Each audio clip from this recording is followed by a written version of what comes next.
Welcome to Instructor Guidance Week 4. This week's discussion board will deal with material found in Chapter 10. I suggest you review the discussion board questions and review the grading rubric before you read Chapter 10. Using the information from the text and the video, Generic Strategies mini lecture, you will need to respond to two questions. Your original post must be at least 100 words in length, and you must write an original response before you can view other students' posts. The original post is due on Wednesday of the week. The two questions are: you are going to open a coffee shop. Select one of Porter's generic strategies and explain how you could use the selected strategy to compete in a market that includes Starbucks, McDonald's, etc. Give your analysis of which strategy Starbucks uses. Is your strategy similar or different? That's the second question.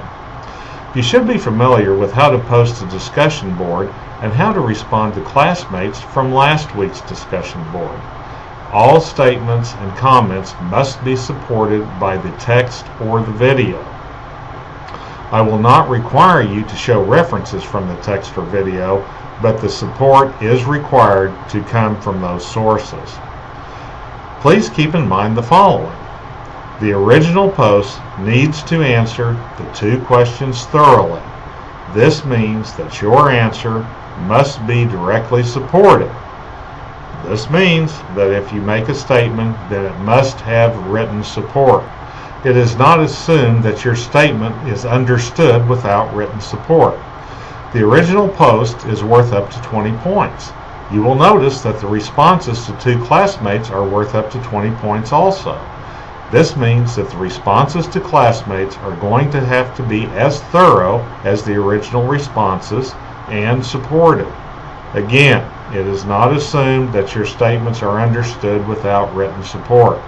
I agree or good post or such will be worth 0 points.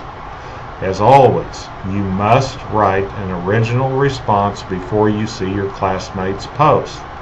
The original post is due on Wednesday of the week, and the minimum 2 responses to classmates are due on Sunday of the week.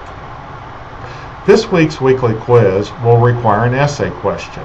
There will be 2 possible questions, one from Chapter 9 and one from Chapter 10. The 2 possibilities are found on the study guides. One of the 2 will be selected randomly. In order to be eligible for all points, you must answer the question and have an introduction and conclusion. Simply giving an answer to the question without introducing the question and giving a concluding statement will reduce your score. If you have any questions, contact me early in the week at myers-d@mssu.edu.